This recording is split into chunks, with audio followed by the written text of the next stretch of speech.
You're still watching the Christmas special of Phil-Am Now. We have a lot of great performances ahead, everybody, but right now it's our Ask a Guru segment. And with me today is attorney Maricar Madrid-Crost. Hi Maricar, happy holidays. Happy holidays, Mark. Thanks for having me. It's great to have you here. So Maricar, the holidays for a lot of our viewers is about family, right? And we have a lot of viewers that have family in the Philippines. So I think it'd be best if we talk about family-based petitions first. How does that sound? Definitely, yes. So we have viewers that are green card holders and viewers that are U.S. Citizens. So who are the family members that green card holders are able to petition for? Well, green card holders can file a petition for their spouses or their children, unmarried children, I must emphasize. Unmarried children, got it. How about U.S. citizens? Which family members can they petition for?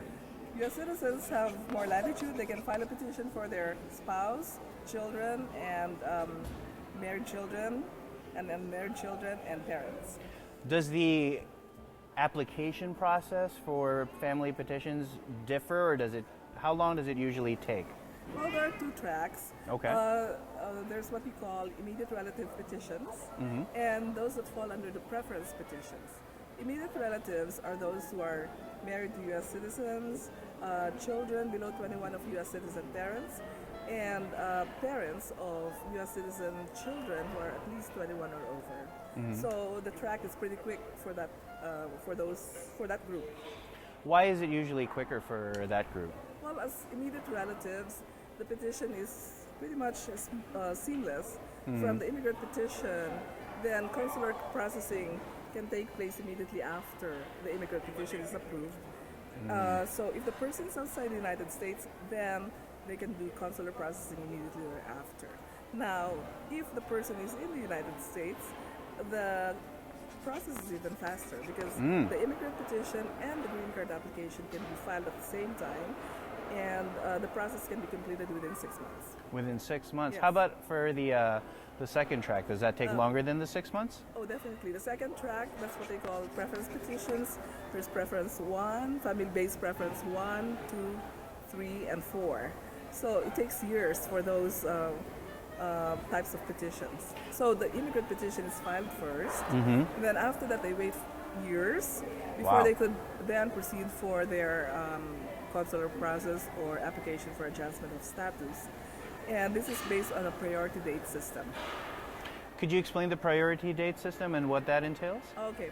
Well, the priority date is set when the petition is filed. Now, visas are issued based on priority dates, so it's first in, first out.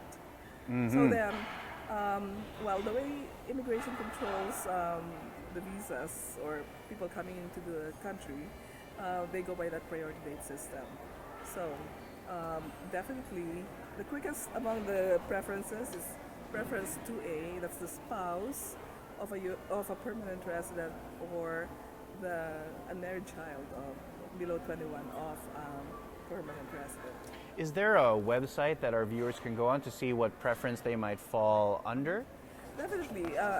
They can go to the uscis.gov website, or they can also visit my website, that's madridcrost.com.